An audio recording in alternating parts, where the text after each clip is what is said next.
What is Cafe Mocha? Cafe Mocha is experts, celebrities. What's up? This is Bell Biv DeVoe. Yours truly, Idris Elba. This is Fantasia. This is In Vogue. This is India Ari. So much more. All from a woman's perspective. What flavor are you, baby? This is Cafe Mocha. Cafe Mocha with Lonnie Love, Yo-Yo, and Angelique. Radio from a woman's perspective. It's been a minute since we've heard from Marsha Ambrosius. She's teamed up with Dr. Dre and Aftermath for her new album. She's up next. On the line right now, we got singer and songwriter Elijah Blake. How are you? I'm great, ladies. How are you? I'm such huge fans of y'all. This is amazing. No, you are amazing, brother. I mean, introduce yourself because you are a songwriter. You've written hits since you were 16 years old. And one of my favorites, a Climax. You co-wrote that. That Usher.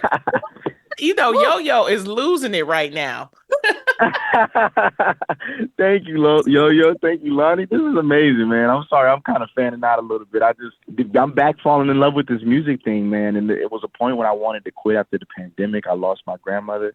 And music kind of just the side of the things that made me fall in love with it, being able to express myself in a way and the healing properties just kind of started escaping me. So with this record, Ghostbusters, it is taking me back into the space that I was when I wrote Climax with Usher. And I just remember being in that room and I'm looking at this guy like, wow, man, for me growing up, it was Michael Jackson and then Usher. And I'm sitting across from him writing a song like it doesn't get much better than that. I want to just back up real quick before we lose that healing property. You said you wanted to quit before the pandemic. What made you want to quit? So for me, when I grew up as a kid singing in church, everything that came, my melodies, if you really listen to my melodies, they're very praise and worship. So even before I could understand the word, I feel like the Bible is sometimes a little too poetic for a child's mind. So for me, praise and worship was a universal language where I would just throw up my hands and sing hymns and give worship to God. So for me, my melodies are super inspired by that, and church is a big cornerstone for me. And I kind of lost sight of that in the pandemic just because you're asking why is everybody dying?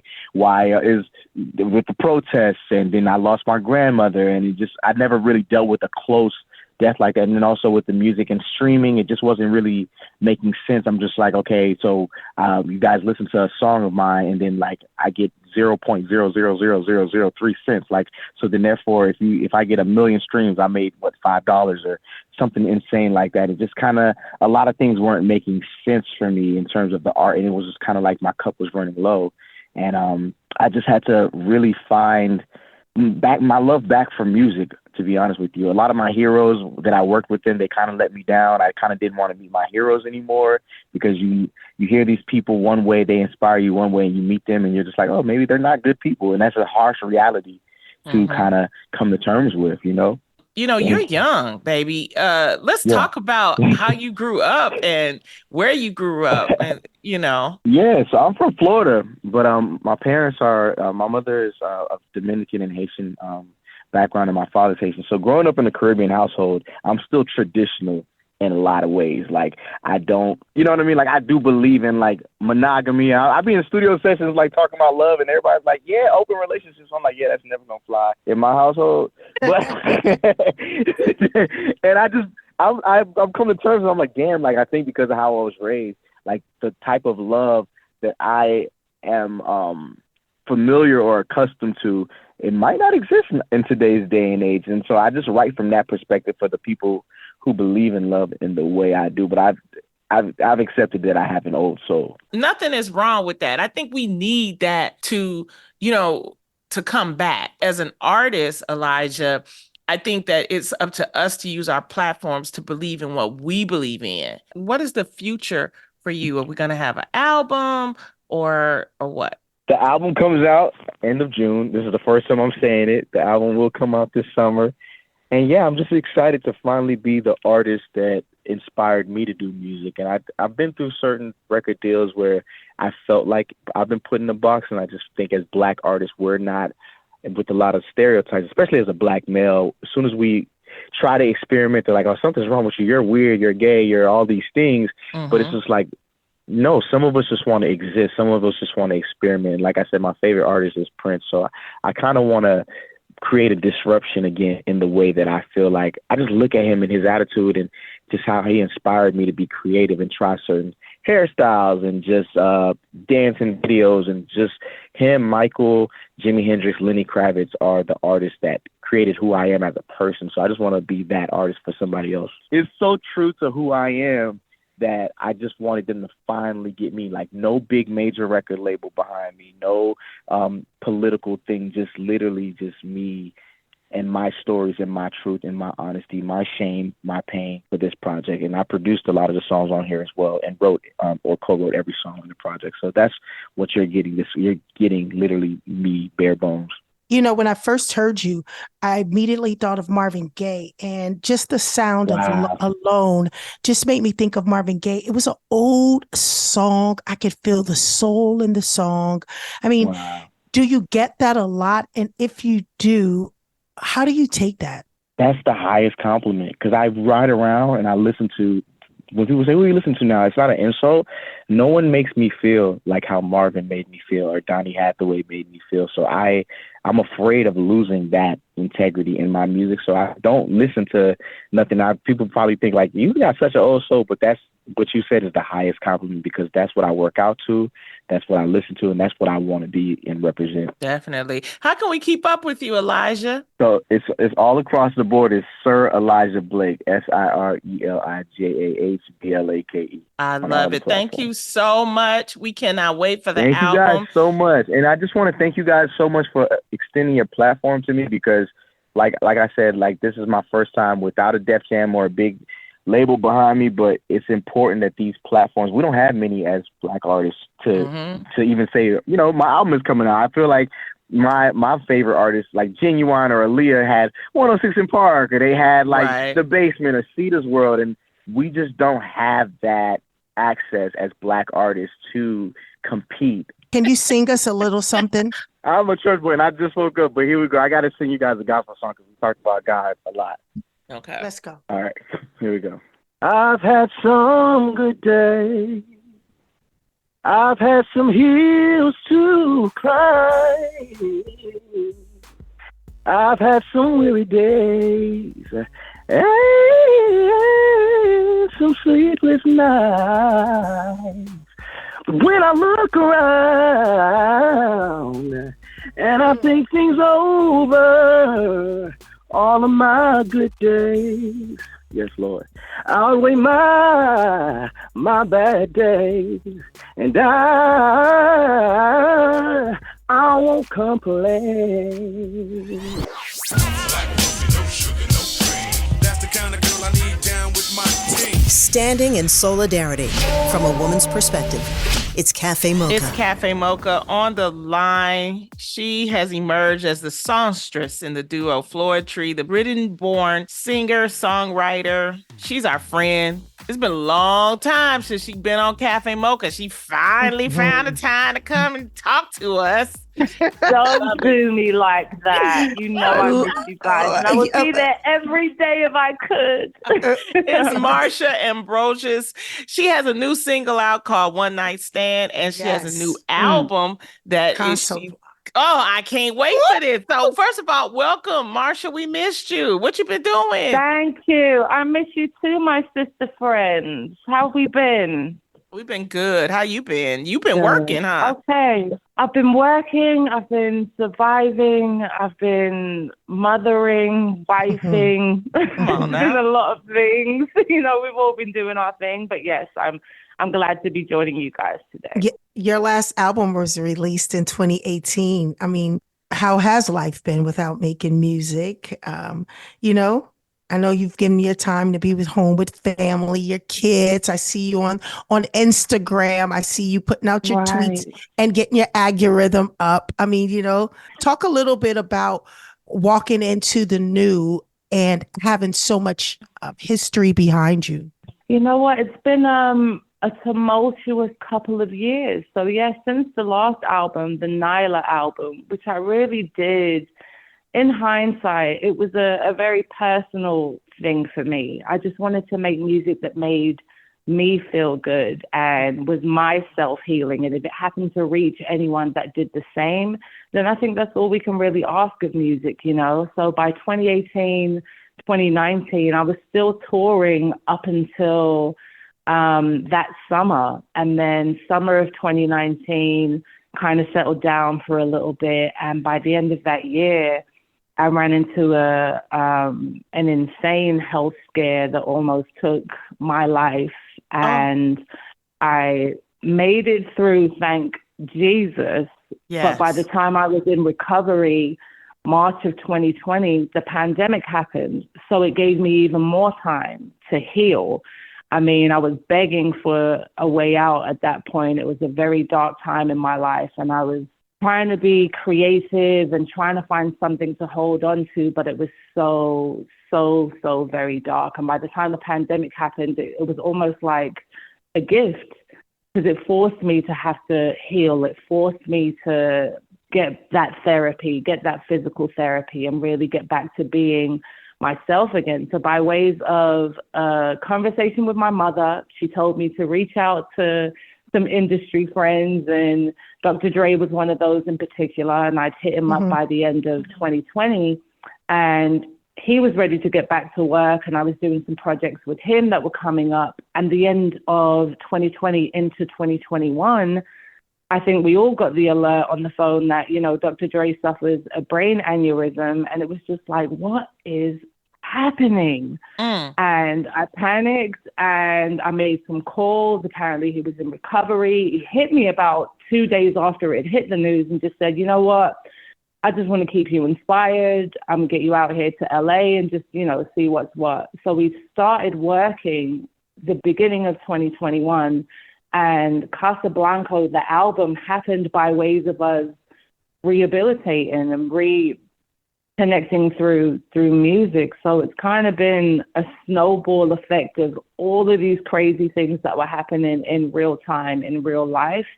And we just happened to find each other through music again. So Casablanco was like a trauma bond. I don't know if I'm using the term correctly, because apparently it's supposed to mean something else. But my trauma bond was, hey, Dre, you nearly died. Me too. Yay. Let's just make music that makes us want to live. You know what I mean? So that's what Casablanco turned out to be. Talking about the health scare, I mean, I don't know about it, and I'm pretty sure the comments are going to read about the health scare. Can you enlighten us, if you don't mind, if it's not too personal? It is very personal, and it's still very much a journey. But when you are put in a predicament where a doctor is telling you one thing, and even your secondary assessments are coming back as, hey, it's, you know, your life, or, you know, it was kind of up in the air for a minute, and I had some decisions to make. So mentally, it was, hey, Mom, for my funeral song, I would like it to be this. Can I wait? Like, I went deep, dark, the worst case scenario it could have ever been. But fortunately, with the support system that I did have and still do have, and through music, I was like, Marsha, how do you still manage to make love songs during this time? How is it? It could be an apocalypse, the end of the earth, and I would still find a way to make a sexy song. So all of these songs that came about because of it, listening to them now, are like, what would be the best sex ever? If you knew you were never gonna have it again, ever. So what does that song sound like? And I was really driven creatively by that mode, which is absolutely insane, but absolutely helped my healing process. It was wild. But I had to see the light at the end of the tunnel, literally. And for me to get to that space and almost be okay with this waiting period in the meantime. Everyone asking, hey, when's the album coming? No one's asking about, hey, but did you die? Like, are you okay? Like, there's none of those things. Because, you know, no one knows, but it's really being sensitive to what everyone was going through, because I can't be the only one that was going through something insane during these past couple of years. So, I mean, for myself, I know I went to 4 Zoom funerals. That was crazy. Yeah. Like, just watching my friends have to bury their loved ones. And I had to see my loved ones go during, the past 3 or 4 years or so. And knowing that I could have been one of them was just, what do I leave when I really leave? And that's a legacy full of music that I know people connected to, not only during this time, but, my forever. Like, just like you said, the whole social media and catching up on Twitter, I was like, I didn't even know Say Yes was trending. Like, how is this happening? What is this TikTok? What's going on? Who's doing this? These are the marks that I've wanted to make musically. And thankfully, I'm in the predicament where I can continue to do so. I mean, I'm just happy that you're okay. This is Cafe Mocha. We're on the line with Marsha Ambrosius. Her new album coming out, Casablanco, executive produced by Dr. Dre. And it started out, it was going to be a jazz album, but then it changed. I don't think it changed, really. I think the premise was strictly to do a jazz album. And I think between him and myself and our musical influences, it just happens to be R&B. It just happens to be hip hop. It happens to be funk. It's all of the influences. It really was like almost a love letter to every single musical creator that has ever been between myself and Dr. Dre, and just saying thank you for really helping us along the way musically and putting that on one album. So without having to give away too much, the nerve of one of these songs on this album literally has Michael Jackson, Duke Ellington, and Wu-Tang, on the same song. Oh my God. Like, every time I say it out loud, it doesn't make any sense, but that's what was happening in the studio. It was a wild time. And I'm just glad that there were no limitations on the creativity and that I really got to stretch, not only vocally, but lyrically, just being able to create with someone like Dr. Dre that said, you have no limitations. It's no boundaries.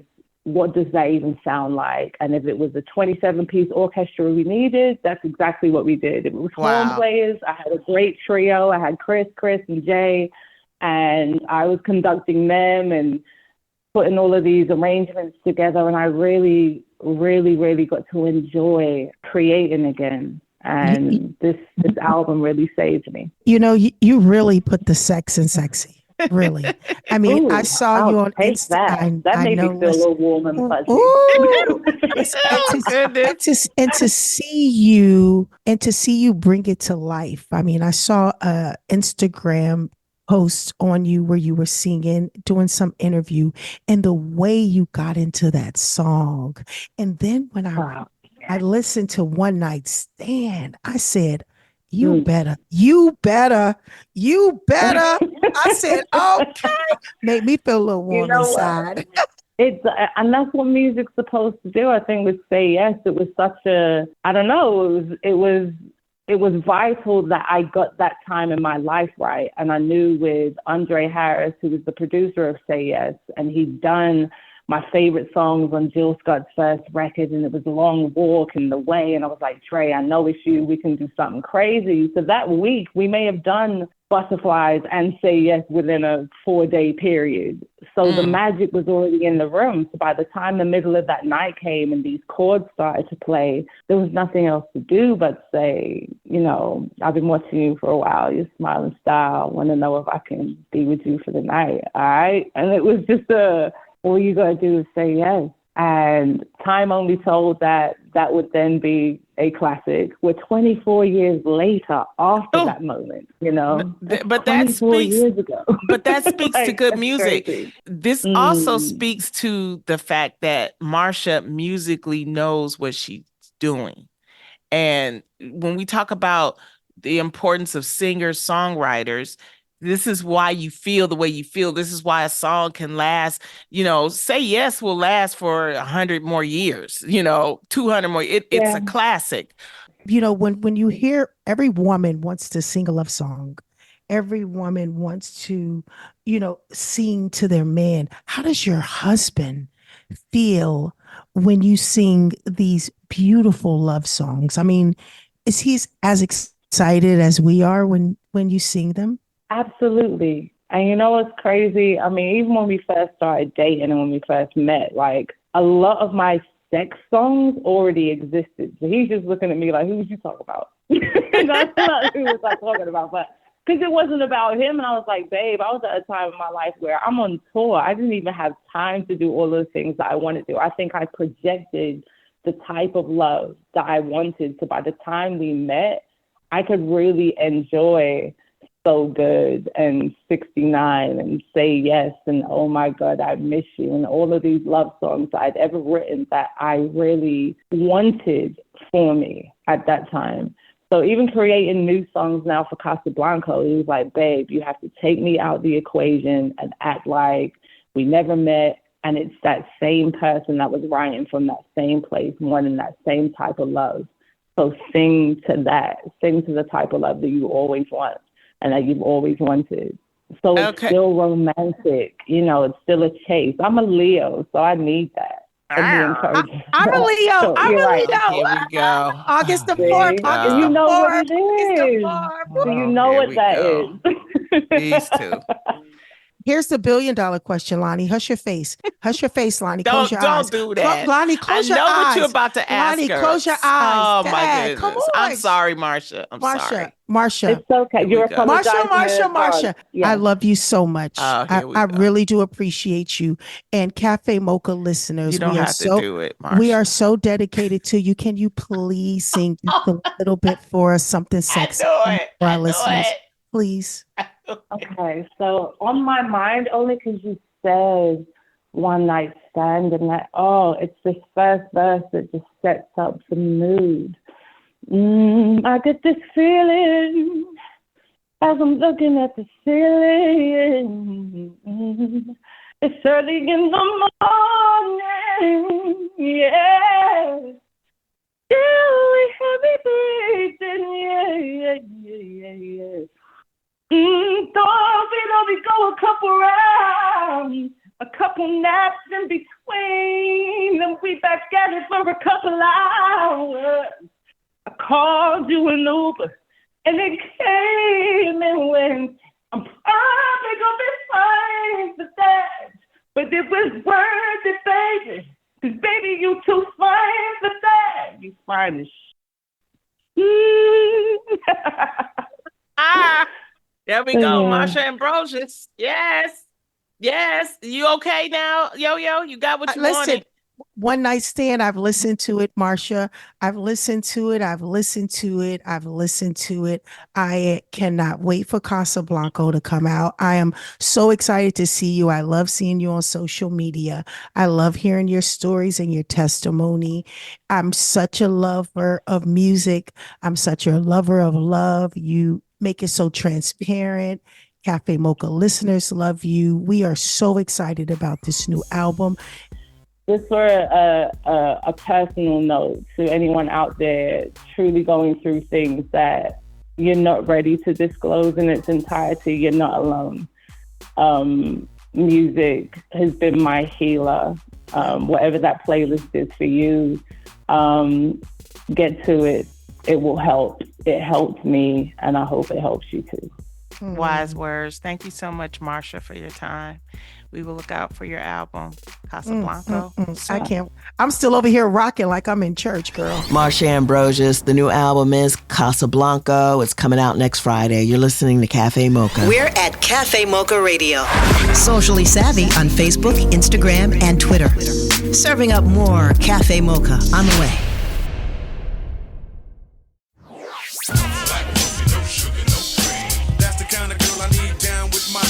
Standing in solidarity from a woman's perspective. It's Cafe Mocha. Cafe Mocha, Lonnie Love, Yo-Yo, and Angelique on the line. It's the man we go to. We want the real information. Roland Martin from Roland Martin Unfiltered. Thanks for joining us again, Roland. Glad to be here. What's poppin'? You know, Roland, what we love about you, brother, is not only your hustle and drive, but you are speaking for Black media. And right now, with this whole Diddy situation and what's been happening, you're one of our most vocal Black media journalists out there. Let's talk about the way the Black media is covering the Diddy story and why it's incorrect. Well, first off, there's a distinction. There's Black media and there's Black-owned media. So Black media includes Black-targeted media, and so that distinction is important. The problem is this here, and it's a reality. It is a function of resources, and that is you do not have real newsrooms at these outlets. You just don't. For anybody who's like, well, listen, I've run 3 Black newspapers. The news editor at Savoy Magazine, was the founding editor of Tom Jones' BlackAmericaWeb.com, produced for major broadcast and cable network, done stuff for Essence, for Ebony, TV One, so we can go down the line. So can't nobody try to question my credentials. The problem is then when you look at what are we covering, we're largely covering entertainment, health and beauty, gossip, not news.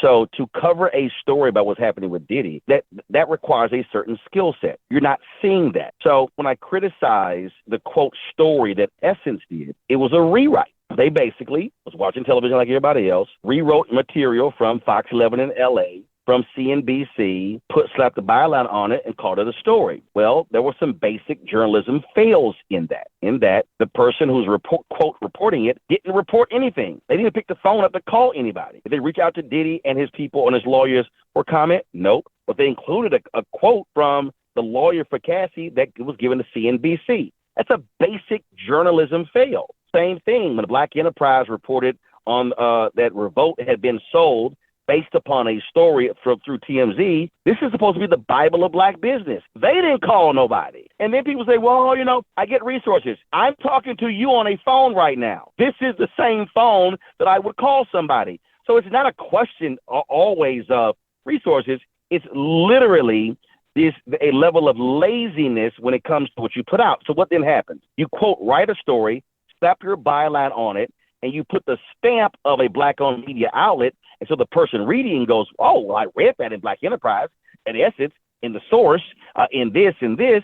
But you're actually just regurgitating what white media wrote. And so all I'm saying is, and then listen, I ran papers where I only had one reporter, and we did a hell of a lot better job than what I'm seeing right now.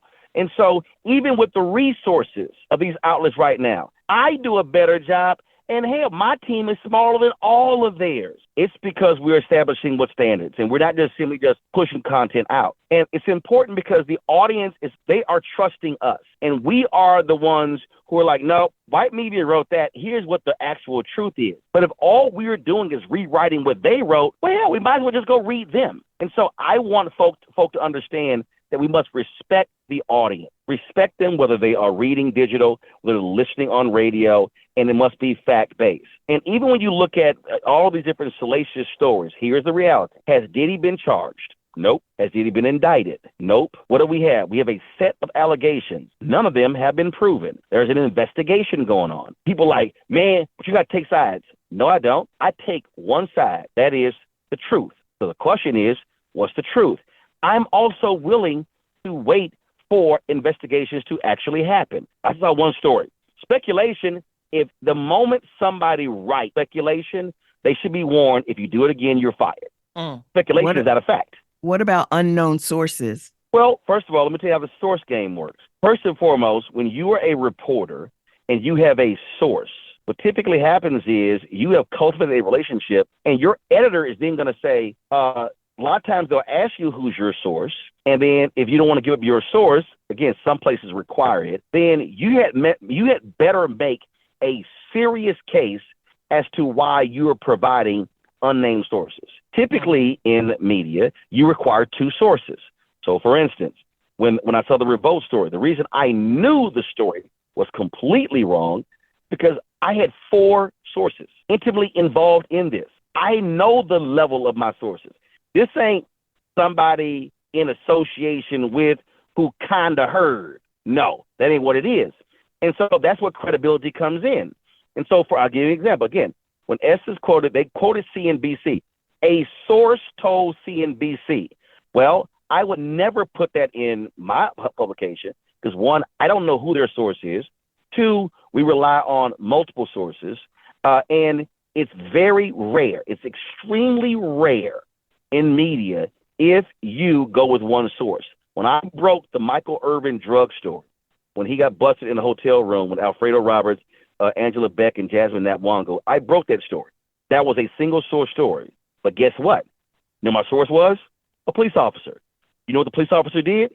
He turned his computer around and showed me the actual police report with their names. That's kind of a major one source. So that's why I went with it. Ordinarily, you don't go with one source unless you have definitive proof that what they're saying is correct, because, again, you want to get it right. And unfortunately, we're now living in a world where folks don't want to get it right. They want to be first. The Daily Caller had to pull a story because they claimed, how Biden created this rule and no religious symbols at the Easter egg hunt. That rule had been in place for decades. But again, when you report it and people run with it, it was all over cable news for several days.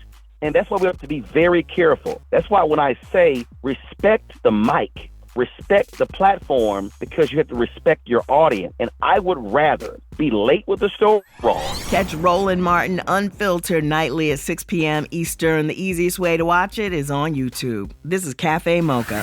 Here's your dose of espresso. Strong, hot news now. This is the Espresso. Maryland's young black governor, Wes Moore, just made history again for pardoning almost 200,000 people arrested for low-level weed possession. I will grant pardons to Marylanders who have been convicted for misdemeanor possession of cannabis. I will grant full pardons to Marylanders who have been convicted of certain misdemeanor possession crimes of drug paraphernalia. Biden hosted Juneteenth on the White House lawn. He reminded the crowd what Republicans are doing in places like Florida and Texas. Taking away your freedoms, making it harder for black people to vote.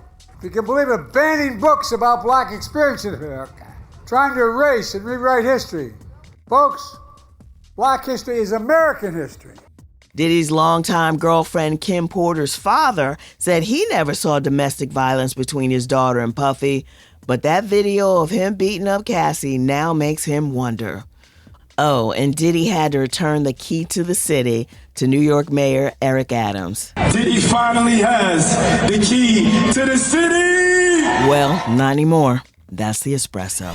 This is Cafe Mocha. Radio from a woman's perspective. Cafe Mocha with Lonnie Love, Yo-Yo, and Angelique. He is Black America's journalist, not controlled by anybody. We're on with Roland Martin. Let's get back into it. Let's talk about the overall summary of the 2024 election. We had this big fundraiser in New York with Obama and Clinton and Biden. Were you part of that? Because you just come up anywhere. He had 3 decades of leaders. What was it? 25 million? Yeah, I think they raised like 25. Yeah, no, I didn't go to New York for it. I'm like, people would hit me. I'm like, no, y'all can have all the fun y'all want to. I said, I'm good. I popped into enough fundraisers. I got enough stuff that I got to cover anyway. When you're running campaigns, look, you need cash. And the reality is this is probably going to be a $2 billion presidential campaign. Yeah, remember, 2022, when you talk about 2022 midterm elections, so you had U.S. Senate races, congressional races, you had gubernatorial, you had state races, and then you go all the way down to, counties, cities, school district, on and on and on. $9 billion was spent on the 2022 midterm elections. And so what I need our folks to understand is we've got to learn to connect the dots. There are people out there, people listening right now who are going, man, I'm not motivated. I don't feel like it. I don't like Biden. I don't like Trump, man. I don't care. Well, guess what? One of them is going to win, whether you like it or not. So now the question then becomes, what are the things that you actually care about? So, for instance, when Senator Tim Scott is going around lying about how Donald Trump funded HBCUs more than any other president, that's an absolute lie. The data is the data. And you ain't never hear him give the numbers, but they spread the lie.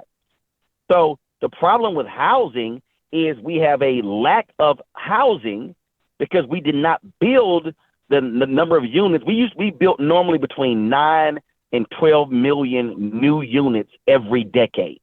Well, if you only build 5 and you normally build 12, you're negative 7 million. If you're at this point right now where you should, like right now, we're at a negative 7 million homes this decade. So that's why we have a housing crisis. And so And so I tell people, what do you care about? If you say, I care about education, I care about health care, I care about public safety, okay, where do the candidates running for president, U.S. Senate, Congress, gubernatorial and state, where do they stand on those issues? Make sure you subscribe to Roland Martin Unfiltered, streaming nightly on YouTube at 6 p.m. Eastern. Want a little more of our flavor?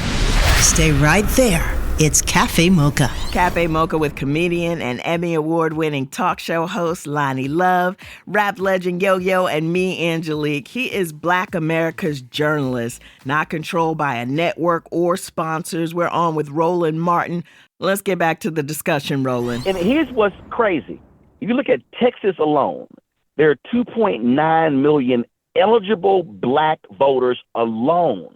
And this is going to blow y'all away. 61% of Texas is minority. 61% of the people who vote are white. What? 61% of Texas is minority. Latino, Black, Asian, people club minority. But 61% of the people who vote are white. Remember Ferguson? Yes. Ferguson was 67% Black. They never had a Black mayor. They had a majority white council. There are multiple examples of that where Louisiana, right? You had a Black guy running for governor of Louisiana. You had a MAGA guy on the Republican side. So few of us voted, and whites as well, that the Republican, he won the primary. And now they upending everything. And I always tell people, don't get mad after the fact. Like right now, if you're a woman and you're mad about reproductive rights and the overturning of Roe v. Wade, and if you're mad about the affirmative action decision, if you're mad that the Supreme Court told Colorado they couldn't kick Trump off the ballot, well, guess what?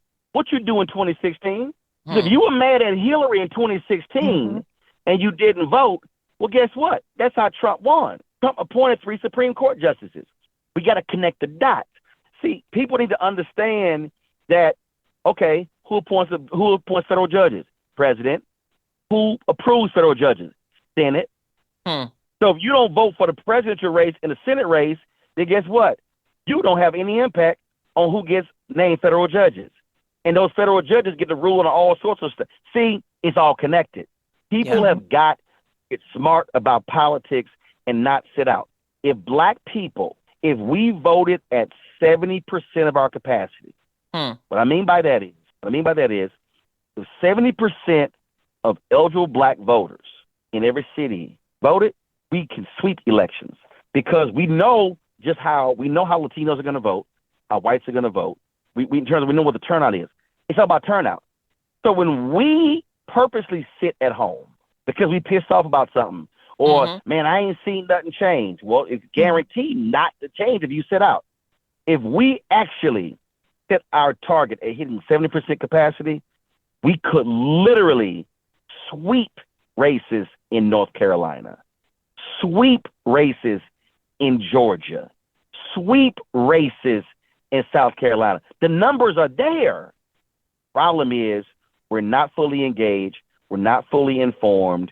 And people are just so mad and despondent. And I get it. I get the frustration. I get why you're upset. I get why you wish things had moved faster. But here's what I do know. It's guaranteed never to change if you sit out. You cannot complain about the policies and you don't change the politicians. You only have a couple days left to register for the 7-night European cruise on the Disney Dream. Just go to cafemocharadio.com, click on the Disney banner, and get registered. Days away before the June 24th deadline. Did I mention it's a trip for 4? Go to cafemocharadio.com and get registered. That's the show. Until next time, you can find us on all platforms at Cafe Mocha Radio. Cafe Mocha is a production of Miles Ahead Broadcasting in partnership with Super Radio. Executive producer Sheila Eldridge. For comments, booking, or more information, visit cafemocharadio.com.